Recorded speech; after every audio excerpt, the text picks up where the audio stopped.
నమస్తే అండి. ఈరోజు మనం అందమైన రోజా పూలతో రోజా రెక్కల మాలను చిటికలో చేసుకోబోతున్నాం. అందుకోసంగా ముందుగా రోజా పూలు, ప్లాస్టరు, థ్రెడ్ వీటిని తీసి పెట్టుకున్నాం. ముందుగా రోజా పువ్వుని తీసుకొని రెక్కలను సపరేట్ చేసుకోవాలి.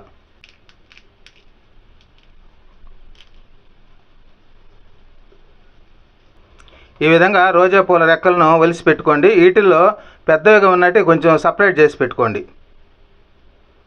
మనం తీసి పెట్టుకున్న ప్లాస్టర్ని మనకు మాల ఎంత పొడవు కావాలో అంత పొడవుగా తీసి పెట్టుకొని కట్ చేసుకోండి. ఆ రోజా రెక్కల్ని తీసి ఆ ప్లాస్టర్ పైన ఆ విధంగా అంటించుకోవాలి. చూడండి, ఆ విధంగా ఒకదాని పక్కన ఒకటి అమ్మిడి ఆ విధంగా రోజా రెక్కల్ని అంటించుకోవాలి.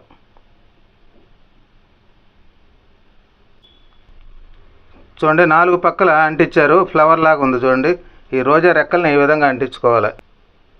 తర్వాత ఆ రెక్కల మధ్యలో ఉండే ఆ గ్యాప్లో ఆ సైడు ఆ విధంగా అంటించుకోవాలి. ఈ రోజా రెక్కల్ని ప్లాస్టర్ పైన ఒకదాని పక్కన ఒకటి ఆ విధంగా చివరి దాకా అంటించుకుంటూ వెళ్ళాలి. ఈ విధంగా ప్లాస్టర్ పైన రోజా రెక్కలతో మాల ఎంత పొడవు కావాలంటే అంత పొడవు ఆ విధంగా అంటించుకోవాలి. ఆ చివరిని వచ్చేసి థ్రెడ్ను ఆ ప్లాస్టర్ పైన ఆ విధంగా అంటించాలి.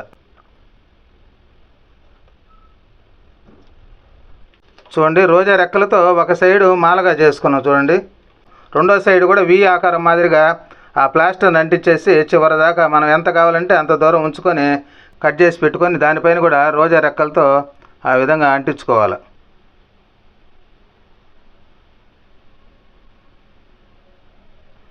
ఆ విధంగా చివరి దాకా రోజా రెక్కల్ని అంటించుకుంటూ వెళ్ళాలి అక్కడి దాకా.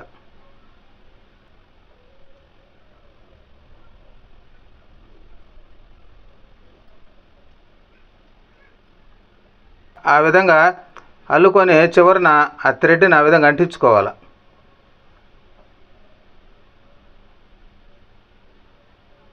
చూడండి, చూసేదానికి ఎంత బ్యూటిఫుల్గా ఉందో చూడండి రోజా రెక్కలతో.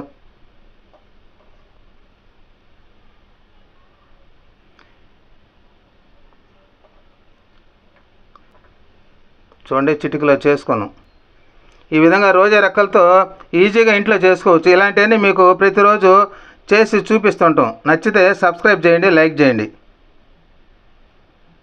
ఈ రోజా మాల ఇంకా అందంగా కావాలంటే మనం ఒక చామంతి పువ్వుని తీసుకొని దాని వెనకొచ్చి ప్లాస్టర్ని అంటించేసి ఆ చివరిన కానీ మనం అంటిగలిగితే చూడండి ఎంత బ్యూటిఫుల్గా ఉందో. తక్కువ టైంలో తక్కువ ఖర్చుతో మనం అందంగా మాల తయారు చేసుకున్నాం. చూడండి, ప్రతి ఒక్కరు ఈ విధంగా చేసుకోండి. చూడండి, రోజా రెక్కలతో మాల రెడీ అయిపోయింది. చూసేదానికి చాలా అందంగా ఉంది చూడండి.